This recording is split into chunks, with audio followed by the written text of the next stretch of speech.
What up? Today we're taking a look at the light strips from Elgato.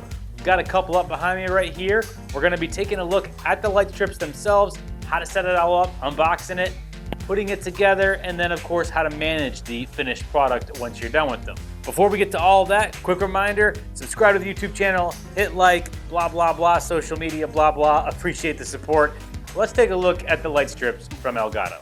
So before we tear this thing open and get our light strip set up, we'll take a look at some of the information on the box. Right here on the side, we've got app control, 2000 lumens, 16 million colors, warm to cold white, and then the Stream Deck integration, which is a huge plus if you're using Elgato's Stream Deck for controlling all kinds of things on your laptop, your computer, lighting, you name it. Elgato's got lots of integration for the Stream Deck. What is included in the box? So the one light strip itself, the controller, which is a little device we'll take a look at in a moment, the power supply that plugs into the controller, we've got a T-set adhesive strip here, and then our quick start guide. On the back, a whole lot of other very helpful, very useful information that I'm not going to dissect in detail. You can see we've got compatibility for Mac and Windows 10 back here. Wi-Fi, this is a solution that will utilize Wi-Fi for connecting your light strip to your app and controlling it. And then, of course, you can get the app on Google Play, the App Store, and then works with Stream Deck.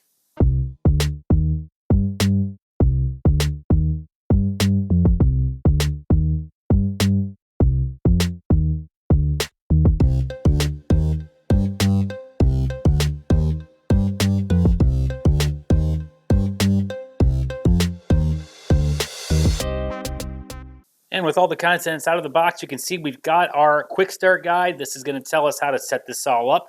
Pretty easy to do, but if you need some help, this lets us know how to get that going. We've got the light strip itself, so we'll unroll this here. We've got a connector on each end. One end will go into the controller right here. The other side is going to be for our power cable, which will get plugged into a power outlet.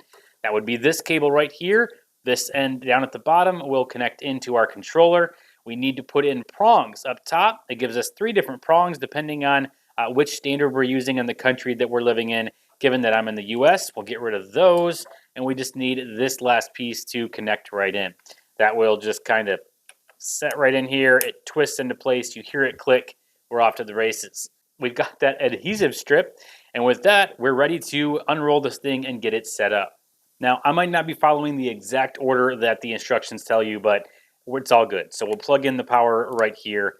We're going to plug in the strip right here, and then we will plug it into the wall for power. Okay, taking a look at our light strip itself. If we take these little pieces of Velcro off, that will let us unwind this. Now, you'll notice that the light strip here, we've got all the little lights on here with the Elgato branding, but we get down to this end, and there's no lights on this. And that's because we don't want the lights to extend all the way to our controller. We want to plug this into the controller, which we will do.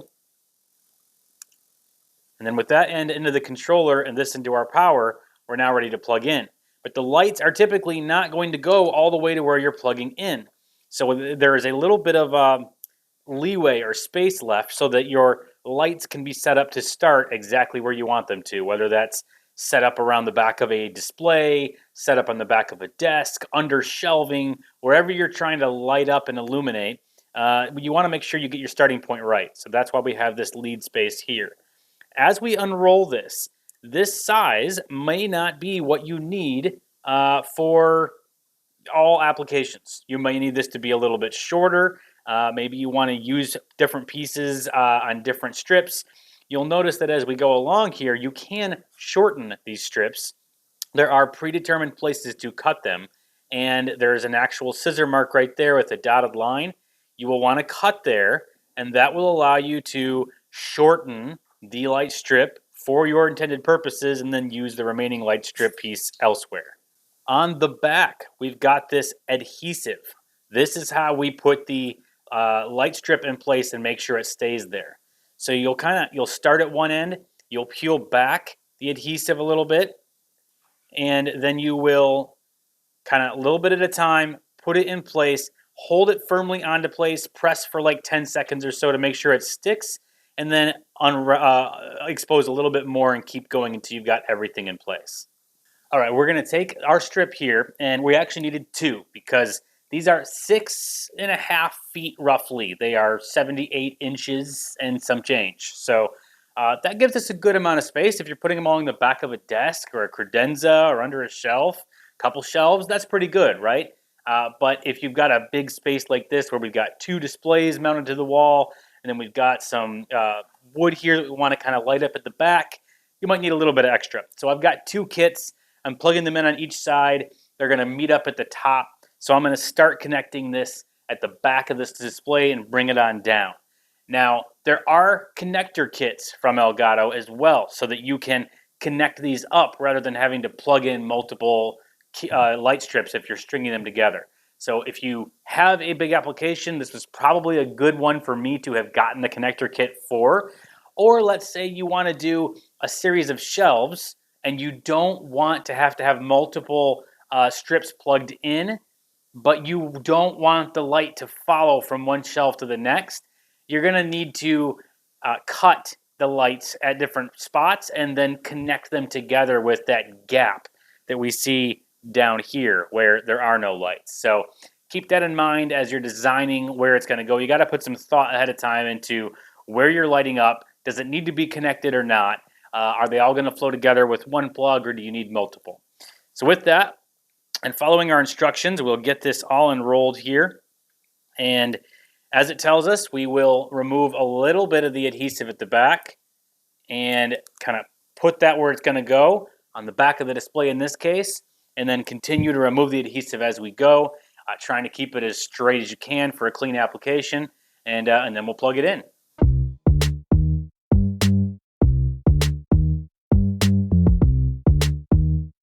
As you're doing this, again, apply some pressure to make sure it's sticking and it isn't loosely sticking on there. You need to clean your surface so that it's nice and easy to stick to, especially a display that maybe has been mounted to the wall or sitting on a desk for a while. Likely there's some dust back there, right? And you want to make sure to get that dust kind of out of the picture. So clean your surface off.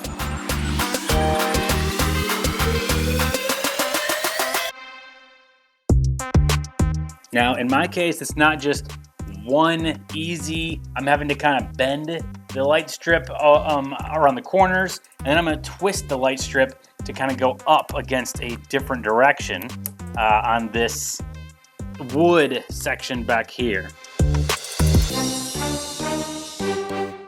Now, as you can see, we've already got one light strip plugged in and set up on the other side. We just did this side. So we'll now come down to the bottom here, hiding our cable as we go. We'll get it plugged in. Getting some dog kisses down here.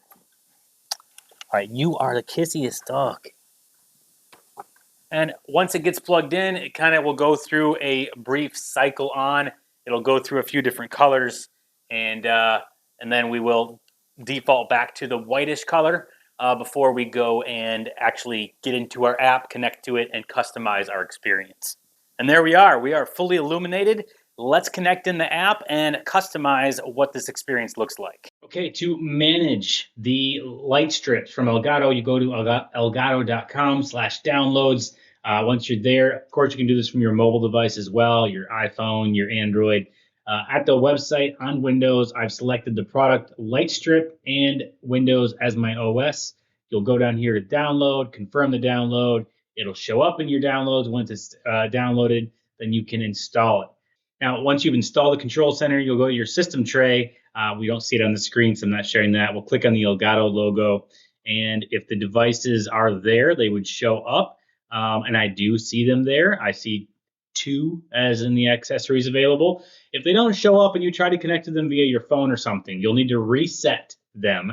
On the side of the little control device for your light strips, there is a little reset button in there. You need to use like a little pin or something to reset them. Once they're reset, they'll show up again if you're not seeing them. I'm going to click plus, and on our screen you see both of these light strips. So I'm going to say connect here. We'll select the Wi-Fi network. I'll use the network that I'm connected to. Handy little note here in case you start to get impatient.